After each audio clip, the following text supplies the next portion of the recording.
Hello बच्चों, एक बार फिर आपका स्वागत है आपके प्यारे से चैनल फिजिक्स एक सोच में। बच्चों, आज इस वीडियो में हम पढ़ने वाले हैं डाइलेक्ट्रिक्स एंड पोलराइजेशन। बच्चों, अभी जो टॉपिक लिखा गया है वो डाइलेक्ट्रिक्स लिखा गया है, तो डाइलेक्ट्रिक मटेरियल क्या होते हैं ये पढ़ेंगे, इनका पोलराइजेशन कैसे होता है, और ये जो डाइलेक्ट्रिक मटेरियल्स होते हैं, how many types of dielectric materials, and उसके आगे हम पढ़ेंगे कि डाइलेक्ट्रिक ससेप्टिबिलिटी क्या होती है, डाइलेक्ट्रिक कांस्टेंट और ससेप्टिबिलिटी में क्या रिलेशन होता है। तो बच्चों, इस वीडियो में हम बहुत ही इंपॉर्टेंट टॉपिक्स के बारे में पढ़ने वाले हैं। इतने सारे इंपॉर्टेंट टॉपिक मैं लेकर आया हूं, तो आप वीडियो को पहले ही लाइक कर दें, और जो लोग चैनल पर नए हो वो चैनल को सब्सक्राइब भी कर लें। तो चलिए बच्चों, हम स्टार्ट करते हैं आज का अपना ये पहला टॉपिक, डाई इलेक्ट्रिक्स। डाइलेक्ट्रिक्स क्या होता है बच्चों? Simple, any insulator is called dielectric. कोई भी जो इंसुलेटर होता है उसे हम डाइलेक्ट्रिक कहते हैं। लेकिन इन डाइलेक्ट्रिक में भी सबसे अच्छा वाला इंसुलेटर कौन होता है बच्चों? सबसे अच्छा डाइलेक्ट्रिक कौन होगा? जिसको आसानी से चार्ज किया जा सके, जिसमें चार्ज फ्लो ना हो लेकिन चार्ज किया जा सके, वो क्या होता है? अच्छा डाइलेक्ट्रिक होता है। अब आप कह सकते हैं जैसे कि आप ग्लास तो है, अब मान लीजिए कि आप कोई ब्रिक ले, मतलब ईंट ले लें, ठीक है, और एक ग्लास ले लें, तो किसको आसानी से रब करके चार्ज कर सकते हैं? तो हम इस ग्लास को चार्ज कर सकते हैं, इस प्लास्टिक रॉड को चार्ज कर सकते हैं। जो वाटर है इसका इलेक्ट्रोलिसिस करने पे ये H+ आयन और OH- आयन में ये क्या हो सकता है? ये ब्रेक हो सकता है। वैसे ही इस वैक्स पर भी चार्जेज आ सकते हैं। बहुत सारे एग्जाम्पल्स आपके इसमें इंसुलेटर्स के हैं जिसपे चार्ज तो आ जाते हैं लेकिन उसमें फ्लो नहीं करते हैं। तो ये अच्छे टाइप के क्या होते हैं? डाइलेक्ट्रिक मटेरियल होते हैं। वैसे किसी भी इंसुलेटर को हम क्या कह सकते हैं? डाइलेक्ट्रिक कह सकते हैं, ठीक है। तो बच्चों, अब इसके हिसाब से हम कैसे इसको डिफाइन कर सकते हैं? इंसुलेटिंग मटेरियल और a very poor conductor of electric current. या तो कोई इंसुलेटिंग मटेरियल हो या ऐसा इंसुलेटर जिसमें बहुत ही कम, मतलब कि नेग्लिजिबली स्मॉल करंट फ्लो कर रही हो। स्मॉल करंट फ्लो करने का मतलब क्या है? इस ग्लास पे ही सपोज कीजिए कोई चार्ज अगर प्रोड्यूस हुआ तो थोड़ा बहुत इधर उधर उसके मूव हो जाने की वजह से एक नेग्लिजिबली स्मॉल करंट उसमें क्या कर रही हो? फ्लो कर रही हो। तो ऐसे मटेरियल जो पूरा या तो प्योरली क्या हो? इंसुलेटिंग हो, या थोड़ा बहुत उसमें नेग्लिजिबली स्मॉल कंडक्टिविटी हो, उसे हम क्या कहते हैं? डाइलेक्ट्रिक मटेरियल कहते हैं। और उसके एग्जांपल्स आपके सामने हैं। ग्लास हो सकता है, वैक्स हो सकता है, वाटर हो सकता है, प्लास्टिक हो सकता है। इसके साथ बहुत सारे डाइलेक्ट्रिक्स और आते हैं। जैसे आप अधिकतर जो गैसेस है H2, N2, O2, CO2, मतलब ये सारे गैसेस आ सकते हैं। और उसके साथ ही और भी सारे मटेरियल्स हैं। आप मान लीजिए NH3 ले सकते हैं, HCl ले सकते हैं, NaCl ले सकते हैं। ये सारे मटेरियल डाइलेक्ट्रिक के कैटेगरी में ही आते हैं। तो आप ये समझ चुके होंगे कि डाइलेक्ट्रिक क्या होता है। Simple, an insulator is called what? Dielectric, ठीक है। तो ये आपका डाइलेक्ट्रिक होता है। अब थोड़ा सा एक मिनट में हम समझ लेते हैं कि ये जो इंसुलेटर कहा जा रहा है और जो कंडक्टर कहा जा रहा है, तो बेसिक डिफरेंस क्या है आपके इंसुलेटर एंड कंडक्टर में। तो सबसे पहले हम इसको थोड़ा देख लेते हैं कि इंसुलेटर, तो आप इसके पहले इसको पॉज करके लिख लिए होंगे। बच्चों, इसमें हम देखते हैं कि ये इंसुलेटर और कंडक्टर में बेसिक डिफरेंस क्या होता है। अभी जो ये इंसुलेटर होता है, इसमें जो ये इसके लास्ट ऑर्बिट में जो इलेक्ट्रॉन होते हैं, उन इलेक्ट्रॉनों को हम कहते हैं बाउंड चार्ज। क्या कहते हैं बच्चों? Bound charge. बाउंड चार्ज का मतलब क्या है कि ये जो इलेक्ट्रॉन इन डिफरेंट ऑर्बिट में इस न्यूक्लियस के चारों तरफ ये राउंड, मतलब कि ये मूव कर रहा है, इसके चारों तरफ जो चक्कर लगा रहे हैं, इनको अगर हम कितना भी थर्मल एनर्जी दे दें, मतलब इसको कितना भी हीट करें, ये अपने ऑर्बिट से बाहर नहीं निकलते हैं। ये इस ऑर्बिट से बाहर नहीं होते हैं, मतलब ये इसी के चारों तरफ ऑलवेज क्या करते रहेंगे? चक्कर लगाते रहेंगे, ठीक है। तो इन सारे इलेक्ट्रॉनों को हम क्या कहते हैं, बाउंड चार्जेज कहते हैं। और इसके अपोजिट अगर इस जो आप जो कंडक्टर देते हैं, स्पेशली जो कंडक्टर होता है वो फर्स्ट ए ग्रुप का एलिमेंट होता है पीरियोडिक टेबल में, या सेकंड ए ग्रुप का एलिमेंट होता है। उसके लास्ट ऑर्बिट में या तो एक इलेक्ट्रॉन होते हैं या तो दो इलेक्ट्रॉन होते हैं, वो अच्छे कंडक्टर होते हैं। अब इसके या न्यूक्लियस है, इसके लास्ट ऑर्बिट में एक इलेक्ट्रॉन, तो इस पर न्यूक्लियस एक बहुत ही स्मॉल फोर्स इस पे लगा रहा है, तो इसको निकालना बहुत आसान हो जाता है। लास्ट ऑर्बिट में थोड़ा सा रूम टेम्परेचर ही देंगे तो ये इलेक्ट्रॉन क्या हो जाएगा, बाहर निकल जाएगा। और बहुत थोड़े से ही मटेरियल में ये करोड़ों इलेक्ट्रॉन बाहर हो जाते हैं, और इन्हीं के वजह से किसी कंडक्टर में क्या होता है, इलेक्ट्रिक करंट फ्लो करता है, मतलब उसकी कंडक्टिविटी होती है। तो ये इलेक्ट्रॉन उस पूरे, अगर कोई मान लीजिए कि एक पूरा एक कंडक्टर मटेरियल है, ये कोई वायर है, तो ये वायर अगर यहाँ पे कोई एटम, यहाँ से कोई इलेक्ट्रॉन निकला है, तो केवल इसके चारों तरफ ही नहीं मूव करेगा, पूरा इस मटेरियल में ईच एंड एवरी प्लेस पे ये मूव करने के लिए क्या रहेगा, फ्री रहेगा।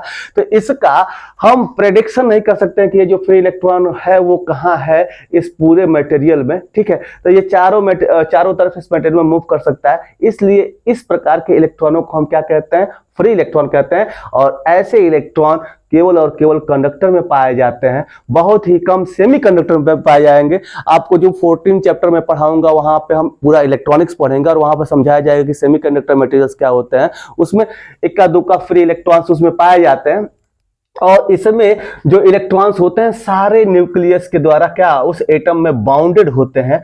इनको इसमें से निकालने में आपको काफी एनर्जी लग जाएगी। एनर्जी क्या मतलब कि आपको फ्रिक्शन फोर्स लगाना पड़ेगा, इसको रब करना पड़ेगा, तब कहीं एक दो चार इलेक्ट्रॉन बाहर हो जाए। उसकी वजह से हो सकता है कि इस पे केवल चार्जेज आ जाएंगे।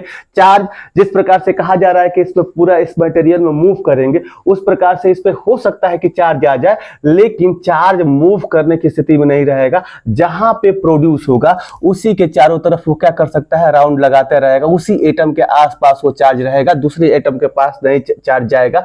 तो ऐसे चार्ज जो या तो एटम में किसी न्यूक्लियस के चारों तरफ क्या कर रहे हो, रिवॉल्व कर रहे हो, या उसके ही पास बाहर निकल के भी उसके आसपास ही क्या कर रहे हो, रिवॉल्व कर रहे हो, वो सारे इलेक्ट्रॉन बाउंड चार्जेज के कैटेगरी में आएंगे। और ऐसे इलेक्ट्रॉन जो एटम से बाहर हो गया और पूरे मटेरियल में वो मूव करने के लिए क्या है, फ्री है, उसे हम कहते हैं फ्री इलेक्ट्रॉन। कंडक्टर में फ्री इलेक्ट्रॉन पाए जाते हैं, बट इंसुलेटर में फ्री इलेक्ट्रॉन नहीं पाया जाता। निकलता तो है, अगर इलेक्ट्रॉन अगर इस एटम से बाहर निकले फिर भी उसी एटम के आसपास क्या होता है, बाउंडेड होता है, ठीक है। तो हम इस तरह के इलेक्ट्रॉनों को क्या कह सकते हैं, बाउंड इलेक्ट्रॉन कह सकते हैं। तो आप जिसमें बाउंड इलेक्ट्रॉन हो वो क्या होता है आपका इंसुलेटर, जिसमें फ्री इलेक्ट्रॉन हो उसे हम कहते हैं कंडक्टर। तो आप लोग इंसुलेटर और कंडक्टर के बीच का जो बेसिक डिफरेंस है उसको समझ चुके होंगे, और थोड़ा बहुत बाउंड और फ्री इलेक्ट्रॉनिक के बारे में, बाउंड चार्ज और फ्री चार्जेस के बारे में भी आप लोग को जानकारी मिली है। अब हम देखते हैं कि डाइलेक्ट्रिक का डेफिनेशन तो आप पहले ही लिख चुके होंगे, स्टार्टिंग में ही इसका डेफिनेशन मैंने आपको बता दिया था, आप पॉज करके वहीं से लिख लीजिएगा। अब how many types of dielectric materials, तो there are two types of dielectric material. First one is the polar dielectric materials and second one is the non polar dielectric material. अब ये दो तरह के डाइलेक्ट्रिक मटेरियल होता है, एक होता है पोलर डाइलेक्ट्रिक मटेरियल और दूसरा होता है नॉन पोलर डाइलेक्ट्रिक मटेरियल। सबसे पहले इसको थोड़ा सा हम रफ कर लें। अब पोलर डाइलेक्ट्रिक मटेरियल क्या होता है बच्चों, अब आप जानते हैं कोई भी मटेरियल होता है तो वो एटम से मिलकर बना होता है। एटम के अंदर क्या होता है, आप जानते हैं न्यूक्लियस में मतलब कि पॉजिटिव चार्ज कहने का मतलब प्रोटॉन और न्यूट्रॉन होते हैं, उसके चारों तरफ इलेक्ट्रॉन क्या करते रहते हैं, रिवॉल्व करते रहते हैं न्यूक्लियस के चारों तरफ। तो प्रोटॉन और इलेक्ट्रॉन चार्जेस के रूप में किसी भी एटम के अंदर होते हैं या किसी मटेरियल के अंदर होते हैं, ठीक है। तो अब वो जो प्रोटॉनों और इलेक्ट्रॉनों की स्थिति क्या होती है, अगर देखा जाए तो पोलर डाइलेक्ट्रिक मटेरियल में किस प्रकार से जो ये प्रोटॉन या चार्जेस किस प्रकार से होते हैं उसको हम देख लेते हैं। तो पोलर डाइलेक्ट्रिक मटेरियल को सबसे पहले अगर हम डिफाइन करें तो वो कैसे डिफाइन किया जा सकता है, such type of dielectric materials in which the centre of gravity of positive charges और centre of mass of positive charges do not coincide with the centre of mass of negative charges. इस प्रकार का dielectric material जिसमें जो centre of mass of positive charges होता है वो centre of mass of negative charges से coincide नहीं करता है, उसे हम क्या कहते हैं, पोलर डाइलेक्ट्रिक मटेरियल कहते हैं। आप यहाँ पे देख सकते हैं कि अगर ये कोई मॉलिक्यूल है तो इस मॉलिक्यूल में जो पॉजिटिव चार्जेज का सेंटर ऑफ मास है कहीं और है, नेगेटिव चार्जेज का जो सेंटर ऑफ मास है वो कहीं और है, और ये दोनों सेंटर्स एक दूसरे से क्या हुए हैं, सेपरेटेड हैं। तो इस प्रकार के जो डाइलेक्ट्रिक मटेरियल होते हैं उन्हें हम कहते हैं क्या, पोलर डाइलेक्ट्रिक मटेरियल। इसके opposite non polar dielectric material क्या होगा, मतलब नॉन पोलर डाइलेक्ट्रिक मटेरियल्स क्या होते हैं, अगर इसको डिफाइन किया जाए तो सच type of dielectric materials in which the centre of mass of positive charges coincide with the centre of mass of negative charges. ऐसे मटेरियल जिसमें जो centre of mass of positive charges होता है वो कोइंसाइड कर जाता है किससे, centre of mass of negative charges से। लाइक दिस, अगर ये कोई मॉलिक्यूल है तो आप देखिए ये थोड़ा सा ऊपर दिखाया गया लेकिन वो ऊपर है नहीं, मतलब कि इसी में दोनों हैं, यानी कि इस पॉजिटिव पर ये नेगेटिव चार्ज क्या हो गया है, कोइंसाइड कर गया है। तो इस प्रकार के जो डाइलेक्ट्रिक मटेरियल्स होते हैं जिसमें जो मॉलिक्यूल्स का ये जो सिचुएशंस होता है, जो मॉलिक्यूल की स्थिति होती है कुछ ऐसी होती है, उन्हें हम क्या कहते हैं, नॉन पोलर डाइलेक्ट्रिक मटेरियल कहते हैं। और इसके जो एग्जांपल हो सकते हैं वो ये सारे गैसेस हैं। H, अब यहाँ पे देखेंगे इसको तोड़ेंगे तो H प्लस प्लस होगा, ठीक है ना, O माइनस माइनस होगा। तो इस तरह से ये जो सारी गैसेस होती हैं वो क्या होती हैं, ये आपके नॉन पोलर डाइलेक्ट्रिक मटेरियल्स होती हैं। और आप देख सकते हैं कि जो HCl, H2O, NH3, N2O, ये सारे जो मटेरियल्स होते हैं वो क्या होते हैं, आपके पोलर डाइलेक्ट्रिक मटेरियल्स होते हैं। तो आप अगर यहाँ पे देख सकते हैं कि अगर इसको ब्रेक किया जाए तो एक पॉजिटिव नेगेटिव चार्ज एक दूसरे से क्या हो जाता है, सेपरेट हो जाता है। H पे पॉजिटिव चार्ज, Cl पर नेगेटिव चार्ज, ऐसे यहाँ पे H पर पॉजिटिव चार्ज, OH पर नेगेटिव चार्ज, ऐसे ही सबको तोड़ेंगे तो एक पॉजिटिव एक नेगेटिव आएगा। तो ये क्या हो जाएंगे, पोलर डाइलेक्ट्रिक मटेरियल हो जाएंगे। तो आपने डेफिनेशन समझा। इसके साथ ही अब इन दोनों में क्या डिफरेंसेस होते हैं, तो एक तो पहला आपने देखा कि इनके डेफिनेशन में ही डिफरेंसेस हैं, इनके एग्जांपल्स में भी डिफरेंसेस हैं। अब नेक्स्ट डिफरेंस क्या हो सकता है, दूसरा जो मेन डिफरेंस होता है पोलर और नॉन पोलर डाइलेक्ट्रिक मटेरियल में, वो ये होता है electric dipole moment of individual molecule is not zero.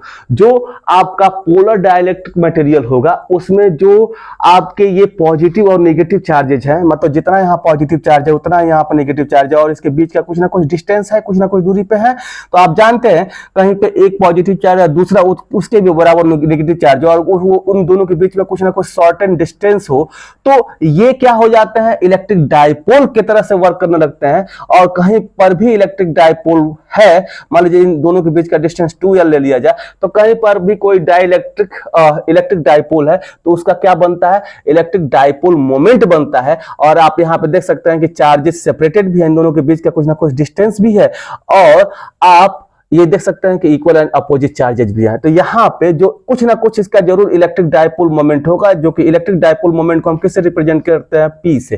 तो आप इसको देख सकते हैं कि अगर ऐसे मटेरियल्स यहाँ पे थोड़ा सा इसको मिटा लिया जाए तो आप इसको देख सकते हैं कि सपोज कीजिए कि ये आपका जो मटेरियल है वो पोलर डाइलेक्ट्रिक मटेरियल का यहाँ पे कुछ एग्जांपल आपके मॉलिक्यूल दिखाए गए हैं। तो सपोज कीजिए कि यहाँ पे पॉजिटिव चार्ज है, यहाँ नेगेटिव, यहाँ नेगेटिव, यहाँ पॉजिटिव, ऐसे ही यहाँ पे नेगेटिव, यहाँ पे पॉजिटिव, यहाँ पे पॉजिटिव, यहाँ पे नेगेटिव, ऐसे ये चार्जेज हैं। तो आप देख रहे हैं बच्चों कि अभी इसको फ्री ऐसे ही रखा गया है इस तरह के मटेरियल को। तो यहाँ पे पॉजिटिव चार्ज, यहाँ पर नेगेटिव चार्ज। तो इस आप जानते हैं कि अगर कोई इलेक्ट्रिक डाइपोल क्या होता है कि इक्वल एंड अपोजिट चार्जेज कुछ दूरी पे एक दूसरे से क्या हो, सेपरेटेड हो। यहाँ प्लस क्यू चार्ज है, यहाँ माइनस क्यू चार्ज है, और दोनों के बीच का डिस्टेंस 2l है। तो आपको ये बताया गया था कि इसका जो डाइपोल मोमेंट होता है वो क्या होता है, इन दोनों में से एक चार्ज का मैग्नीट्यूड, पॉजिटिव चार्ज हम जनरली लेते हैं Q इंटू इन दोनों के बीच का जो डिस्टेंस होता है 2l, ये क्या होता है, इलेक्ट्रिक डाइपोल मोमेंट हो जाता है। तो इसमें इंडिविजुअल जो आपका मॉलिक्यूल है यहाँ पे आप देख सकते हैं, और ये जो इलेक्ट्रिक डायपोल मोमेंट का जो डायरेक्शन होता है वो negative charge to positive charge होता है। तो वैसे ही यहाँ पे एक नेगेटिव चार्ज पॉजिटिव चार्ज, इसका एक डायपोल मोमेंट होगा, इसका इधर की तरफ डायपोल मोमेंट होगा, इसका मान लीजिए डायपोल मोमेंट इधर की तरफ कुछ होगा, इसका डायपोल मोमेंट कुछ इधर की तरफ होगा। तो इंडिविजुअल मॉलिक्यूल्स का यहाँ पे कुछ ना कुछ डायपोल मोमेंट होता है। लेकिन अगर आप यहाँ पे कोई एक नॉन पोलर डाइलेक्ट्रिक मटेरियल लें, तो जो नॉन पोलर डाइलेक्ट्रिक मटेरियल होता है, जहां पे पॉजिटिव चार्ज होता है उसके ऊपर ही क्या होता है, नेगेटिव चार्ज, उसके एकदम उस पे कोइंसाइड किया होता है। अब ये पॉजिटिव चार्ज है, इस पे कोइंसाइड किया हुआ नेगेटिव चार्ज है, यहाँ पे पॉजिटिव चार्ज, इस पे कोइंसाइड नेगेटिव, पॉजिटिव इस पे कौन सा चार्ज कोइंसाइड कर रहा है, नेगेटिव। अब आप देख रहे हैं कि यहां पे इन दोनों चार्जेस के बीच का डिस्टेंस 2l है, तो आपने लिख लिया electric dipole moment P equals to Q into 2l। लेकिन यहां पे आप जो ये पॉजिटिव और नेगेटिव चार्जेस तो हैं, लेकिन इनके बीच का कोई डिस्टेंस नहीं है। यहाँ पे जो इन दोनों के बीच का जो डिस्टेंस है वो क्या है, 0 है, यहाँ पे 2l है। तो अगर इस केस में अगर आप इलेक्ट्रिक डायपोल मोमेंट निकालें P, तो P इक्वल्स टू कितना हो जाएगा, चार्ज तो एक Q लिख लेंगे, लेकिन दोनों के बीच का डिस्टेंस 0 हो जाने के कारण क्या हो जाएगा, इसका जो डायपोल मोमेंट हो जाएगा वो 0 हो जाएगा। तो जो नॉन पोलर डाइलेक्ट्रिक मटेरियल होते हैं उसका जो इंडिविजुअल जो एटम्स होते हैं उनका जो इलेक्ट्रिक डायपोल मोमेंट होता है वो क्या होता है, 0 होता है। तो electric dipole moment of individual molecules is 0। तो आप कोई भी नॉन पोलर डाइलेक्ट्रिक मटेरियल है तो उसके जो इंडिविजुअल मॉलिक्यूल को लेंगे तो उसका जो इलेक्ट्रिक डायपोल मोमेंट आएगा वो क्या आएगा, 0 आएगा। और जबकि पोलर डाइलेक्ट्रिक मटेरियल में ये 0 नहीं आएगा, इसकी कुछ ना कुछ वैल्यू आपको मिलेगी। तो आपने यहाँ पे देखा कि इंडिविजुअल डाइलेक्ट्रिक मतलब कि इंडिविजुअल एटम का जो इलेक्ट्रिक डायपोल मोमेंट होता है वो क्या होता है, 0 नहीं होता है। किसमें, पोलर में, और नॉन पोलर में 0 होता है। तो ये सेकेंड इंपॉर्टेंट डिफरेंस था पोलर और नॉन पोलर डाइलेक्ट्रिक मटेरियल में। अब थर्ड क्या होता है, net electric dipole moment of a polar dielectric is 0।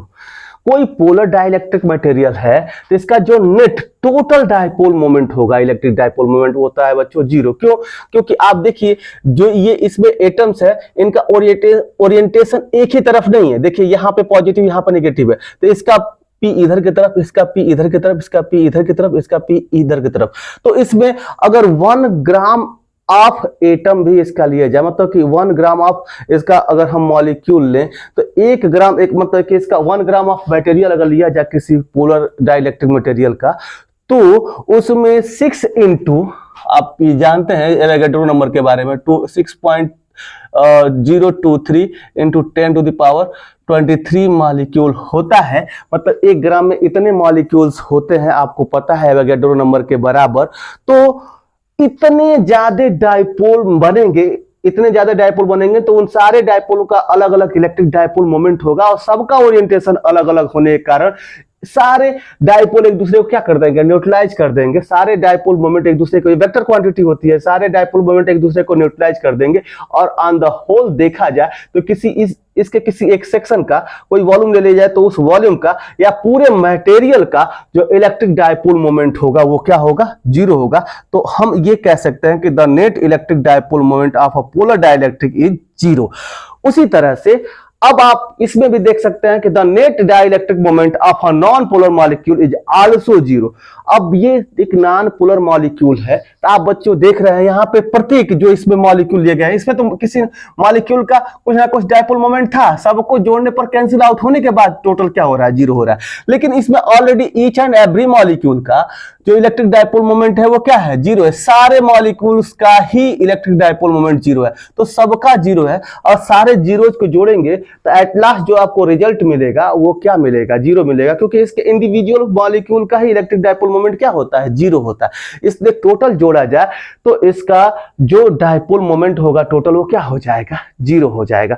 तो ये जो थर्ड इंपॉर्टेंट प्रॉपर्टी है इसके बारे में आप लोगों ने समझ लिया होगा। अब फोर्थ क्या कह रहा है, फोर्थ इंपॉर्टेंट प्रॉपर्टी आपसे क्या कह रहा है, in an external electric field torque is produce in it. अगर इस प्रकार के मटेरियल को, पोलर डाइलेक्ट्रिक मटेरियल को किसी एक्सटर्नल इलेक्ट्रिक फील्ड में रखा जाए तो उस पे एक क्या होता है, टॉर्क प्रोड्यूस होता है, उसके इंडिविजुअल एटम्स पे क्या प्रोड्यूस होता है, टॉर्क प्रोड्यूस होता है।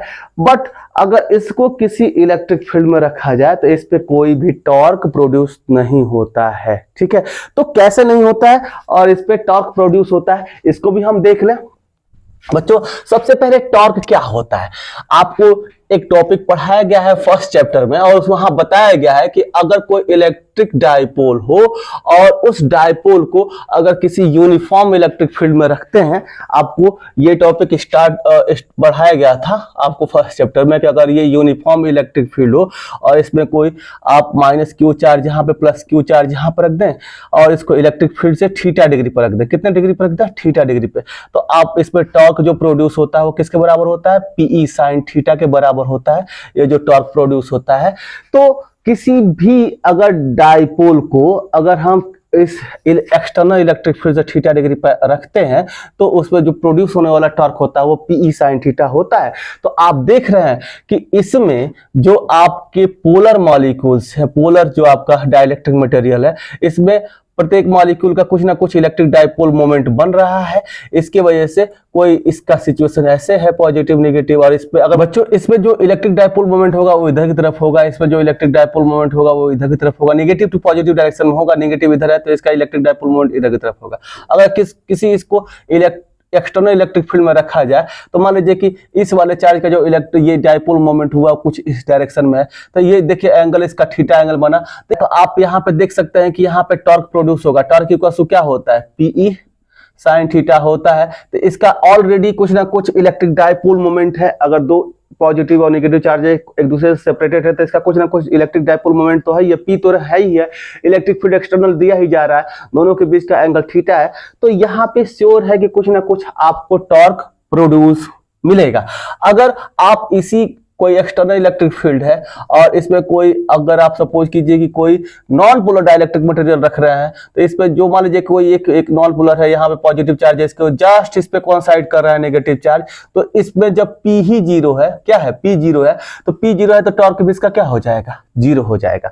तो इसमें इंडिविजुअल एटम्स या मॉलिक्यूल, जो मॉलिक्यूल आप देख रहे हैं इस पे टॉर्क कुछ ना कुछ प्रोड्यूस होगा, और आप यहाँ पे देख रहे हैं कि इसमें टॉर्क प्रोड्यूस ही नहीं होगा। तो आपने इन सारे बातों को समझा कि these are 4 important differences between polar dielectric material and non polar dielectric material, and एक फिफ्थ डिफरेंस भी होता है, इसको हम समझते हैं कि ये फिफ्थ डिफरेंस क्या होता है। इसको समझाने से पहले मैं सोच रहा हूं कि कुछ इसमें रफ कर लिया जाए कि आपको अच्छे से समझ में आएगा। बच्चों अब हम फिफ्थ प्रॉपर्टी को ही यहां से बेहतर यहां पे हम समझेंगे कि ये फिफ्थ प्रॉपर्टी आपसे क्या कहना चाह रहा है। बच्चों ये कह रहा है कि अगर कोई ये पोलर डाइलेक्ट्रिक मटेरियल है, अगर इसको किसी एक्सटर्नल फील्ड में रखा जाए तो इस पे क्या प्रभाव पड़ेगा, क्या इफेक्ट पड़ेगा। तो आप सपोज कीजिए कि ये कोई एक ई नॉट एक्सटर्नल इलेक्ट्रिक फील्ड है, तो इसमें जितने भी डायपोल बनेंगे, आपको पता इसके पहले बताया गया है कि ये जितने भी डायपोल बनेंगे, मान लीजिए कि यहाँ पे ये डायपोल का डायरेक्शन इधर की तरफ हो गया, इलेक्ट्रिक डायपोल मोमेंट का यहाँ पे इधर की तरफ हो गया, और यहाँ पे जो इलेक्ट्रिक डायपोल मोमेंट का डायरेक्शन है वो सब अभी रैंडमली इधर उधर है। लेकिन जब एक्सटर्नल इलेक्ट्रिक फील्ड लगाया जाता है ये सारे डायपोल किधर की तरफ बेंड होना स्टार्ट कर देंगे, जो एक्सटर्नल इलेक्ट्रिक फील्ड है उधर की तरफ। सारे जो इसमें जो इलेक्ट्रिक डायपोल मोमेंट्स का जो डायरेक्शन होगा वो किसके पैरेलल होना चाहेगा, इस एक्सटर्नल इलेक्ट्रिक फील्ड के पैरेलल होना चाहेगा। यानी कि ये जितने भी रैंडम है सबका लगभग डायरेक्शन क्या हो जाएगा, जितने स्ट्रॉन्ग इलेक्ट्रिक फील्ड को लगाएंगे उतना ही ज्यादा इसके पैरेलल होगा। अगर कम होगा तो मान लीजिए थोड़ा सा भी होगा, लेकिन थोड़ा सा ये जरूर ही उस इलेक्ट्रिक फील्ड के डायरेक्शन में क्या होंगे, बेंड होंगे। यानी कि ये पॉजिटिव चार्ज किधर की तरफ घूमेगा, ये कि कोई भी डायपोल का जो पॉजिटिव चार्ज है वो किधर की तरफ घूमेगा, इस इलेक्ट्रिक फील्ड के डायरेक्शन में। नेगेटिव इसके क्या होगा, अपोजिट डायरेक्शन में आएगा, क्योंकि यहाँ पे कौन सा चार्ज होता है, जहां से ये स्टार्ट होता है पॉजिटिव से इलेक्ट्रिक फील्ड लाइन से स्टार्ट होती है। आपको पता है इलेक्ट्रिक फील्ड लाइन कहां से स्टार्ट होती है, पॉजिटिव से, और कहां पर जाके खत्म हो जाते हैं, नेगेटिव पे। तो ये पॉजिटिव एंड को शो करता है इलेक्ट्रिक फील्ड लाइंस के और ये नेगेटिव एंड को, तो पॉजिटिव वाला उधर घूमना चाहेगा और नेगेटिव चार्ज पर जो फोर्स लगेगा ये पॉजिटिव तरफ अपने तरफ खींचना चाहेगा। तो कोई ये नेगेटिव इधर की तरफ इस पे फोर्स लगेगा, पॉजिटिव पर इधर की तरफ। वैसे ही अगर यहाँ पर नेगेटिव है तो इस पे इधर की तरफ फोर्स लगेगा और इस पॉजिटिव पर इधर की तरफ। तो आप देखिए पी का डायरेक्शन इधर की तरफ, तो ये जो पी का डायरेक्शन है ये हर एक इलेक्ट्रिक डायपोल मोमेंट जो बन रहा है वो किधर की तरफ अलाइन होना चाहेगा, इस केस में इस एक्सटर्नल इलेक्ट्रिक फील्ड के साइड में अलाइंड होना चाहेगा। अगर सपोज करो बच्चों कि अगर एक ऐसा हम इलेक्ट्रिक एक मॉलिक्यूल लेते हैं जो इस तरह से, यहाँ पे ये नेगेटिव चार्ज है और यहाँ पे पॉजिटिव चार्ज है, तो इस केस में क्या होगा, अगर इस मॉलिक्यूल को देखा जाए ज्यादा इलेक्ट्रिक फील्ड लगाया जाएगा तो ये जो नेगेटिव चार्ज है इस पे इधर की तरफ फोर्स लगेगा, पॉजिटिव चार्ज पर इधर की तरफ फोर्स लगेगा। वैसे जो इस पर लगने वाला जो टोटल फोर्स होगा, हम लोगों ने पढ़ा था कि डायपोल पर लगने वाला जो टोटल इलेक्ट्रोस्टैटिक फोर्स होता है वो 0 होता है। लेकिन अगर मान लीजिए कि आप ही एक व्यक्ति हैं और आपके दोनों हाथों को एक व्यक्ति इधर से मतलब कोई खींचे, एक इधर से खींचे, दोनों लोग बराबर फोर्स से खींचे, तो क्या होगा, ये 10 न्यूटन से खींच रहा है, ये भी 10 न्यूटन से खींच रहा है, दोनों ओर से तो बराबर फोर्स लग रहा है, तो आप पे तो 0 फोर्स लगना चाहिए। लेकिन क्या ऐसा रियल में होता है, दोनों तरफ से 100 न्यूटन के फोर्स से खींचे जाने लगे तो आप क्या होने लगेगा, आपका शरीर फटने लगेगा, ये इस हाथ को लेकर चला जाएगा, ये इस हाथ को लेकर चला जाएगा। ऐसा है कि नहीं है? वैसे ही अगर ये चार्जेज इस निगेटिव को इधर की तरफ, ये पॉजिटिव को इधर की तरफ, तो श्योर है कि इनके बीच की कुछ ना कुछ शिफ्टिंग क्या होगी, बढ़ेगी। और जब इनके बीच की जब शिफ्टिंग बढ़ेगी तो आप देख सकते हैं ये नेगेटिव चार्ज और पॉजिटिव चार्ज के बीच का जब डिस्टेंस बढ़ेगा, मान लीजिए कि ये डी बढ़ेगा, तो इस केस में जो इलेक्ट्रिक डायपोल मोमेंट होगा उसका फॉर्मूला क्या होता है, Q इंटू इन दोनों के बीच का जो डिस्टेंस होता है, अगर डिस्टेंस बढ़ेगा तो इलेक्ट्रिक डायपोल मोमेंट भी उसका क्या होगा, बढ़ेगा। और जितना ज्यादा इलेक्ट्रिक डायपोल मोमेंट बढ़ेगा उतना ही ज्यादा इसकी पोलर वैल्यू बढ़ेगी, यानी कि इसका पोलराइजेशन बढ़ेगा। यानी कि अगर किसी डाइलेक्ट्रिक मटेरियल में, चाहे वो polar dielectric material, non polar में भी ऐसा ही कुछ सिचुएशन आने वाला है, तो अगर उसको उस पे एक्सटर्नल इलेक्ट्रिक फील्ड की वैल्यू को बढ़ाई जाए तो उसकी पोलराइजेशन की वैल्यू क्या होती है, बढ़ती है। ठीक है, अब चलिए यहां पे हम देखते हैं कि अगर कोई नॉन पोलर डाइलेक्ट्रिक मटेरियल है और इसको किसी एक्सटर्नल इलेक्ट्रिक फील्ड में रखा जाता है तो इस पे क्या इफेक्ट पड़ता है। बच्चों यहां पे देखिए कि अगर इसको किसी एक्सटर्नल इलेक्ट्रिक फील्ड के अंदर रख दिया गया है किसी नॉन पोलर डाइलेक्ट्रिक मटेरियल को, तो क्या है बच्चों कि इसी पे नेगेटिव चार्ज पर ही है और इसी पर पॉजिटिव चार्ज पर भी है। तो आप देख सकते हैं कि ये जो इलेक्ट्रिक फील्ड लाइंस होती हैं उसका जो टेल होता है वो किसको रिप्रेजेंट करता है, पॉजिटिव चार्जेस को। अभी आपको बताया जा चुका है कि इलेक्ट्रिक फील्ड लाइंस कहां से निकलती है, पॉजिटिव से, कहां को जाती है, नेगेटिव चार्जेस को। तो इसका जो हेड है इसको कैसे कंसिडर किया जाएगा, नेगेटिव चार्ज की तरह से। ठीक है, अब आप देखिए कि ये जो पॉजिटिव चार्जेस है इस नेगेटिव चार्ज को अपनी तरफ क्या करेंगे, खींचेंगे और इस पॉजिटिव चार्ज ये इधर की तरफ क्या होगा, शिफ्ट होगा। तो आप देख सकते हैं कि जो एक ही पे कॉन्साइड थे, ये नेगेटिव और पॉजिटिव चार्ज, जब इसको एक्सटर्नल इलेक्ट्रिक फील्ड में रखा जा रहा है तो नेगेटिव चार्ज पे फोर्स एक डायरेक्शन में और दूसरे डायरेक्शन में किस पे फोर्स लग रहा है, पॉजिटिव चार्ज में। तो जो इनका सिचुएशन ये था, अब कुछ ये बदल कर कैसे होने लगेगा, ये नेगेटिव चार्ज इधर आ जाएगा, पॉजिटिव चार्ज इधर, ऐसे ही सब में नेगेटिव चार्ज इधर, पॉजिटिव चार्ज इधर, नेगेटिव चार्ज इधर और पॉजिटिव चार्ज इधर। तो वैसे ही इसमें नेगेटिव चार्ज इधर और पॉजिटिव चार्ज इधर, सब में नेगेटिव चार्ज पॉजिटिव चार्ज कुछ ना कुछ इस तरह से ये अलग अलग हो जाएंगे। जिस तरह से पहले ये पोलर डाइलेक्ट्रिक हुआ करते थे, ये रैंडमली नेगेटिव और पॉजिटिव चार्ज अलग अलग हैं इस पोलर में, मतलब कि एकदम एक जैसे एक पैटर्न पे नहीं थे, लेकिन नेगेटिव और पॉजिटिव चार्ज तो अलग अलग थे। यहां पर भी नेगेटिव और पॉजिटिव चार्ज अलग अलग हो जाएंगे, लेकिन ये एक पैटर्न में होंगे। सारे पॉजिटिव चार्ज किधर की तरफ हो जाएंगे, जिधर की तरफ इलेक्ट्रिक फील्ड का डायरेक्शन है। सारे जो नेगेटिव चार्जेस हैं वो उधर की तरफ हो जाएंगे उसके अपोजिट डायरेक्शन में। अब इसका मतलब क्या, आप देखिए इसमें ध्यान से देखिए कि जो ये एक्सटर्नल इलेक्ट्रिक फील्ड है उसके अपोजिट छोटा छोटा ये सारे मॉलिक्यूल छोटे छोटे इलेक्ट्रिक फील्ड उसके अपोजिट डायरेक्शन में बनाएंगे। जैसे आप देखिए पॉजिटिव से नेगेटिव तरफ होता है ना इलेक्ट्रिक फील्ड का डायरेक्शन, तो बाहर तो ये एक्सटर्नल इलेक्ट्रिक फील्ड का आपने डायरेक्शन दिखा दिया, लेकिन इसके अंदर ये पॉजिटिव से नेगेटिव एक इलेक्ट्रिक फील्ड यहां बनेगा, यहां बनेगा, यहां बनेगा, वैसे ही इसमें बनेगा, इसमें बनेगा, इसमें बनेगा। यानी कि ये सारे इलेक्ट्रिक फील्ड इसके अपोजिट डायरेक्शन में बने। किसके, एक्सटर्नल इलेक्ट्रिक फील्ड के अपोजिट डायरेक्शन में क्या बना, ये इलेक्ट्रिक फील्ड बना। अब जो बच्चों अब इन सारे इलेक्ट्रिक फील्ड को कंसीडर किया जाए तो हम मानेंगे ना कि एक इसके अंदर जब आपके नॉन पोलर डाइलेक्ट्रिक मटेरियल है, इसके अंदर इस एक्सटर्नल इलेक्ट्रिक फील्ड के अपोजिट डायरेक्शन में एक इलेक्ट्रिक फील्ड बन रहा है।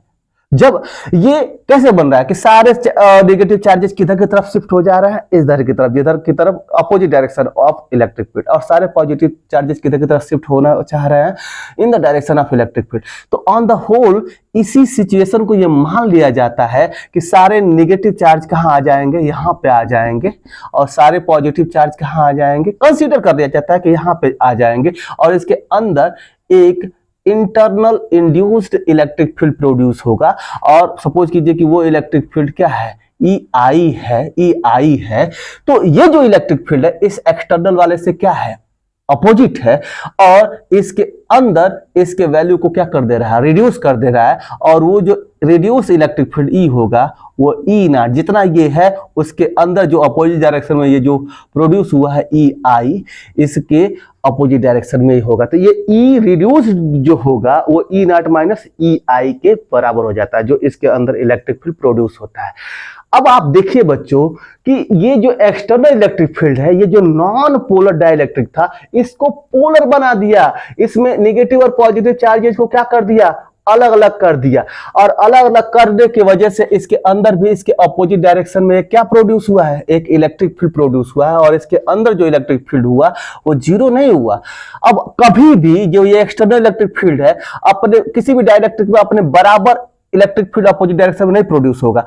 अगर बराबर हो जाता है तो वो डाइलेक्ट्रिक नहीं रहेगा, वो क्या हो जाता है, कंडक्टर हो जाता है। आपको बताया गया कि अगर कोई ये एक्सटर्नल इलेक्ट्रिक फील्ड है और इस पे कोई कंडक्टर रख रहे हैं तो ये एक्सटर्नल इलेक्ट्रिक फील्ड के बराबर ही इस कंडक्टर के अंदर एक E इंड्यूस प्रोड्यूस होता है। और इसी कारण जितना ये E नॉट इधर की तरफ उतना ही EI इधर की तरफ एक दूसरे को न्यूट्रलाइज कर देते हैं, और किसी कंडक्टर के अंदर इलेक्ट्रिक फील्ड क्या हो जाता है, जीरो हो जाता है। तो इसके अंदर इलेक्ट्रिक फील्ड जो रिड्यूस इलेक्ट्रिक फील्ड है वो जीरो नहीं होगा, क्योंकि इसके अंदर जो ये EI प्रोड्यूस हो रहा है वो इसके बराबर नहीं होगा, इससे कम ही होगा। हमेशा क्या होगा, इससे कम ही होगा, और कम ही होगा तभी इसको हम डाइलेक्ट्रिक मटेरियल कहेंगे भी, ठीक है। तो इसके अंदर जो इलेक्ट्रिक फील्ड होगा वो कुछ ना कुछ होगा, ये रिड्यूस, जो कि इसी के डायरेक्शन में होगा, इस एक्सटर्नल इलेक्ट्रिक फील्ड के डायरेक्शन में कुछ ना कुछ होगा। E नॉट में से EI को घटाया जाएगा तो जो रिजल्टेंट होगा वो उसके ही डायरेक्शन में कुछ ना कुछ इलेक्ट्रिक फील्ड बनता है। तो सबसे पहली बात कि इसके अंदर कुछ ना कुछ इलेक्ट्रिक फील्ड होता है। दूसरी बात कि ये जो एक्सटर्नल इलेक्ट्रिक फील्ड होता है इसको क्या कर देता है, पोलराइज्ड कर देता है। और इसको पोलराइज करने की जो फिनोमेना है, जो आप ये कह सकते हैं कि प्रोसेस है, उस प्रोसेस को एक अलग हम नाम देते हैं, और उस प्रोसेस को हम कहते हैं पोलराइजेशन। उसे हम क्या कहेंगे, पोलराइजेशन। आप इस बात को समझ रहे होंगे कि जब किसी डाइलेक्ट्रिक मटेरियल को किसी एक्सटर्नल फील्ड में रखा जाता है तो जो डाइलेक्ट्रिक मॉलिक्यूल्स होते हैं उस मटेरियल के वो क्या हो जाते हैं, पोलराइज्ड हो जाते हैं, ठीक है ना। वो उनके पोल्स में, पोल स्ट्रेंथ में क्या हो जाती है, बढ़ोतरी हो जाती है, और इसको हम क्या कहते हैं, पोलराइजेशन कहते हैं। उसको हम क्या कहते हैं, पोलराइजेशन। तो आप इस पोलराइजेशन को समझ गए होंगे कि किस प्रकार से एक्सटर्नल इलेक्ट्रिक फील्ड में कोई डाइलेक्ट्रिक मटेरियल क्या हो जाता है, पोलराइज हो जाता है। तो एक ये डिफरेंस भी है, और यहीं से कॉन्सेप्ट आता है किसका, पोलराइजेशन का। तो अब हम थोड़ा सा पोलराइजेशन को लिख लें बच्चों। यहीं पर एक हम डेफिनेशन देखेंगे जो कि होता है डाइलेक्ट्रिक कांस्टेंट। डाइलेक्ट्रिक कांस्टेंट क्या होता है बच्चों, the ratio of external electric field and reduced electric field inside the dielectric is called dielectric constant. क्या होता है बच्चों कि ये जो external electric field E not होता है, और इसके अंदर अब ये घटाने के बाद, E नॉट में से EI को घटाने के बाद जो ये रिड्यूस्ड इलेक्ट्रिक फील्ड बचा, तो इन दोनों का जो रेशियो होता है उसको हम डाइलेक्ट्रिक कांस्टेंट कहते हैं। इसको हम क्या कहते हैं, डाइलेक्ट्रिक कांस्टेंट। E नॉट बटे में E को, हमेशा जो E नॉट होगा इस E से क्या होगा, बड़ा होगा, क्योंकि इसमें से कुछ ना कुछ हमें घटाना है। E नॉट में से कुछ घटाएंगे तभी ये आपको E मिलेगा। तो हमेशा जो ये E नॉट होगा, एक्सटर्नल इलेक्ट्रिक फील्ड होगा, इसके अंदर जो बचा हुआ इलेक्ट्रिक फील्ड है हमेशा उससे ज्यादा होगा। इसलिए ये जो आपका डाइलेक्ट्रिक कांस्टेंट K होगा वो हमेशा ग्रेटर देन 1 होगा। अगर हम सॉल्व करें तो यही डाइलेक्ट्रिक कांस्टेंट आपको फर्स्ट चैप्टर में जब कूलॉम्स लॉ बताया गया था तो बताया गया था। इसको सॉल्व करने के बाद इसका ये जो एप्सिलॉन होगा, मतलब कि इस मटेरियल का, इस मीडियम का जो परमिटिविटी होगा एप्सिलॉन अपॉन में इसका जो स्पेस का परमिटिविटी होता है एप्सिलॉन नॉट, ये इसके बराबर हो जाता है डाइलेक्ट्रिक कांस्टेंट। तो डाइलेक्ट्रिक कांस्टेंट को हम ऐसे भी लिख सकते हैं इज इक्वल्स टू, ये किसको सॉल्व करने पे आएगा, ई नॉट अपॉन ई को सॉल्व करने पे आएगा। तो आप ये रिलेशन लिख सकते हैं, इसको हम क्या कहते हैं, डाइलेक्ट्रिक कांस्टेंट कहते हैं। तो डाइलेक्ट्रिक कांस्टेंट के बारे में आपने समझा कि the ratio of external electric field and reduced electric field inside the dielectric is called dielectric constant and this is. अब ये रेशियो है एप्सिलॉन और एप्सिलॉन नॉट का, दो इलेक्ट्रिक फील्ड का रेशियो है, इसलिए ये जो क्वांटिटी होगी वो डायमेंशन लेस क्वांटिटी होगी एंड यूनिट लेस भी होगा। इसका ना तो कोई डायमेंशन होगा ना तो कोई यूनिट होगा, लेकिन न्यूमेरिकल प्रॉब्लम्स के दृष्टि से ये बहुत ही इंपॉर्टेंट टॉपिक है। और इसके आगे आने वाला जो टॉपिक है आपका कैपेसिटर, उसमें भी इसका बहुत ज्यादा यूज होने वाला है। इस के का के इक्वल टू बार बार ये पुट किया जाएगा ई नॉट अपॉन ई, तो आप यहीं से इस वैल्यू को क्या कर लीजिए, दिमाग में बैठा लीजिए कि ई नॉट अपॉन ई को हमें क्या पुट करना है, के पुट करना है। अभी हम ये ससेप्टिबिलिटी एंड डाइलेक्ट्रिक कांस्टेंट में रिलेशन देखेंगे तो वहां पर भी इस वैल्यू को हमें पुट करना है ई नॉट अपॉन ई के वैल्यू को, तो वहां पर भी हम इसको क्या कर सकते हैं, पुट कर सकते हैं। तो आप इसको ध्यान से याद रखें। तो बच्चों हम पोलराइजेशन को कैसे डिफाइन कर सकते हैं, सच phenomena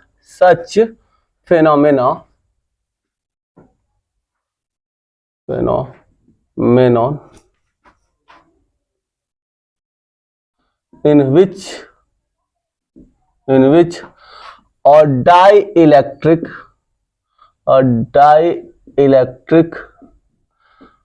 material is getting polarized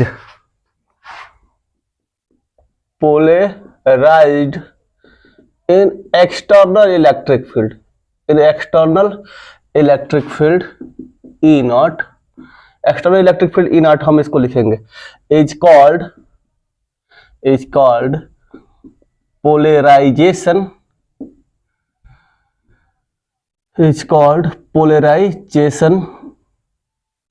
ठीक है। तो आप पोलराइजेशन, ये तो इसका जो समझने वाला है कि ये पोलराइज हो जाता है इलेक्ट्रिक फील्ड में, तो इस फिनोमेना को हम क्या कहते हैं, आप पोलराइजेशन कहते हैं। लेकिन इसका मैथमेटिकल डेफिनेशन क्या होता है, मैथमेटिकल डेफिनेशन, इसके दो मैथमेटिकल डेफिनेशन होते हैं, इसको ध्यान से समझेंगे आप। कि एक तो ये होता है कि ये electric dipole moment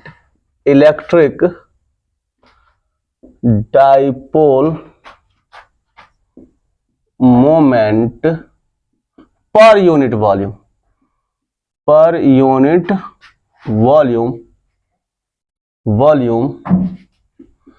is called polarization,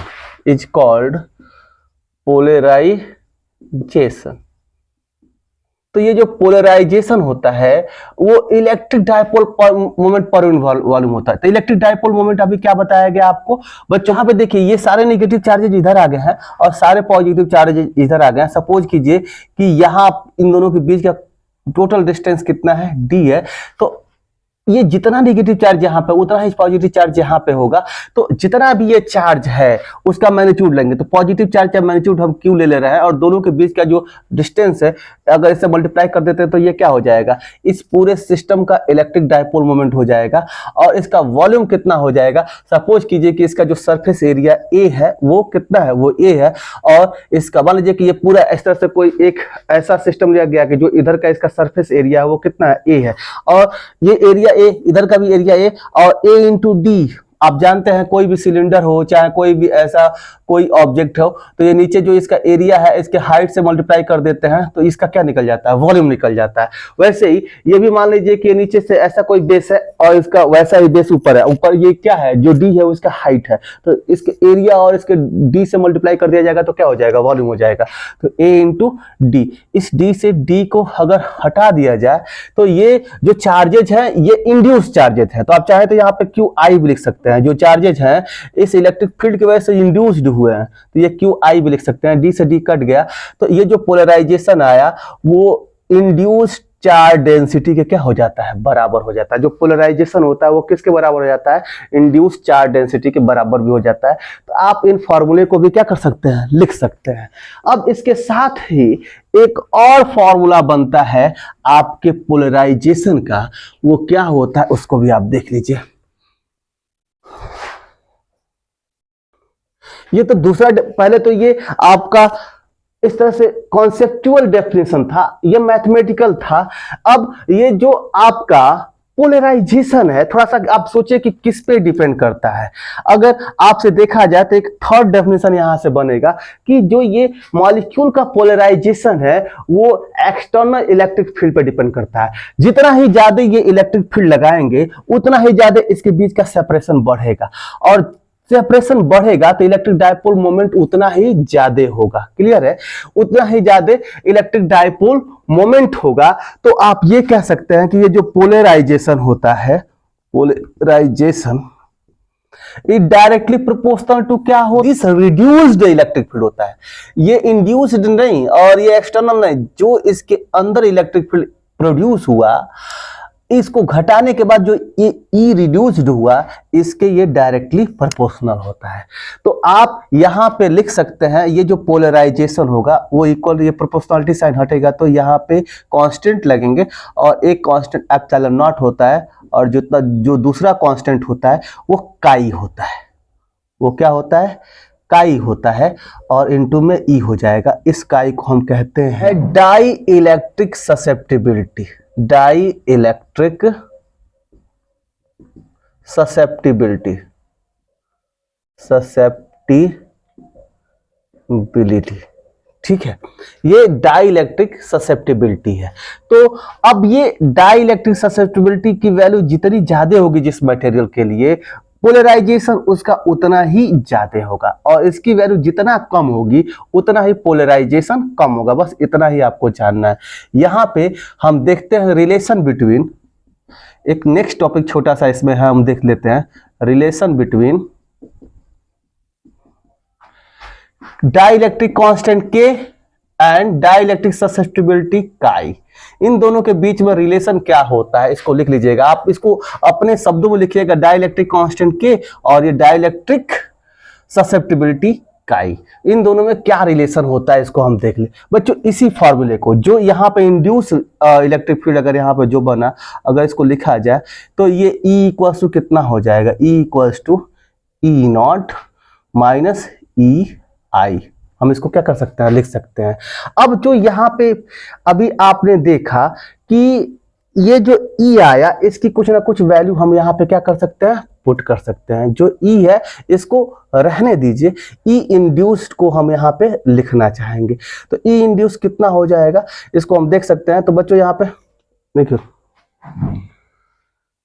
बस लिखिए बच्चों, यहाँ पे देखेंगे इसको ई को ई रहने ही दीजिए। ई इक्वल टू क्या हो जाएगा, ई नॉट माइनस में ई आई की वैल्यू क्या होगी। आप जानते हैं कहीं भी जो इलेक्ट्रिक फील्ड होता है वो सिग्मा अपान, अगर ये ई एक्सटर्नल होता तो सिग्मा अपान एप्सिलॉन नॉट हो जाता, यहाँ पे सिग्मा आई अपान क्या हो जाएगा, एप्सिलॉन नॉट हो जाएगा। तो अगर ई को यहाँ पे लिखा जाए तो E equals to E naught minus में सिग्मा को हम क्या लिख सकते हैं बच्चों, देखिए sigma equals to sigma I equals to क्या हो जाएगा, पोलराइजिबिलिटी हो जाएगा। तो यहां से सिग्मा आई के स्थान पर पी लिख सकते हैं, तो पी अपॉन एप्सिलॉन नॉट लिखा जा सकता है। और यहां से पी इक्वल्स टू क्या हो जाएगा, एप्सिलॉन नॉट का ई हो जाएगा। तो इस पी के स्थान पर एप्सिलॉन नॉट का ई आप लिख सकते हैं। तो अगर यहां से अगर आप इसको लिखना चाहें तो इसको आप ई इक्वल्स टू लिख सकते हैं, ई नॉट माइनस कितना हो जाएगा, इसको आप लिख लीजिए क्या हो जाएगा, एप्सिलॉन नॉट काई ई अपान में एप्सिलॉन नॉट से एप्सिलॉन नॉट क्या हो जाएगा, कैंसिल आउट। यहाँ पर भी ई, यहाँ पर भी इसको इधर लेकर चलाइए तो ई नॉट इक्वल्स टू क्या होगा, आप देख सकते हैं ई नॉट इक्वल्स टू, ये माइनस इधर आएगा तो क्या हो जाएगा, ई प्लस में काई ई हो जाएगा। और यहाँ पे ई कॉमन कर लीजिए और ई को इधर लेकर चले आइए, ई कॉमन करके इधर लेकर आएंगे तो ई अपान ई नॉट हो जाएगा। और इधर क्या बचेगा, ई कॉमन होगा तो यहाँ पे क्या बचेगा, अगर 1 प्लस यहाँ पे काई लिख सकते हैं हम, ठीक है। अब आप देखिए, सॉरी ये ई कॉमन होकर इधर आएगा तो नीचे ई होगा ना, ये ई कॉमन लेंगे। अगर आप यहाँ पे सपोज कीजिए कि ई कॉमन ले लेते हैं तो यहाँ 1 प्लस काई बचेगा। यहाँ 1 प्लस अगर काई आपका बचा तो ये ई इसके नीचे आ जाएगा, तो 1 प्लस काई आप यहाँ पर लिख सकते हैं। अब व्हाट इज दिस, इसको हम क्या कहते हैं? इसी को हम रिलेटिव परमिटिविटी या डाइलेक्ट्रिक कांस्टेंट कहते हैं। तो आप यहाँ पे रिलेटिव परमिटिविटी लिख सकते हैं या डाइलेक्ट्रिक कांस्टेंट के लिख सकते हैं, और ये किसके बराबर हो जाएगा? काई प्लस 1 के बराबर हो जाएगा। तो या तो आप इसको ऐसे लिख लीजिए कि डाइलेक्ट्रिक कांस्टेंट के इक्वल टू क्या हो जाएगा? आपका ससेप्टेबिलिटी प्लस 1 हो जाएगा, या ई आर इक्वल टू काई प्लस 1 लिख लीजिए। तो इस तरह से ये आपका एक रिलेशन बना किसके? डाइलेक्ट्रिक कांस्टेंट और ससेप्टेबिलिटी में। तो आप इसको ऐसे लिख सकते हैं एक रिलेशन, इसको भी यहाँ पे लिख सकते हैं कि ई आर इक्वल्स टू काई प्लस 1। तो अगर ये दोनों रिलेशन आप चाहे तो इस प्रकार से आप लिख सकते हैं। तो आपने देखा रिलेशन बिटवीन के एंड काई यहाँ पे आया। बच्चों इस वीडियो में बस इतना ही, मिलते हैं अगले वीडियो में। अगर आपको वीडियो अच्छा लगा हो तो वीडियो को लाइक करें, और जो लोग चैनल पर नए हो वो चैनल को सब्सक्राइब जरूर कर लें। मिलते हैं अगले वीडियो में। Bye bye, Tata.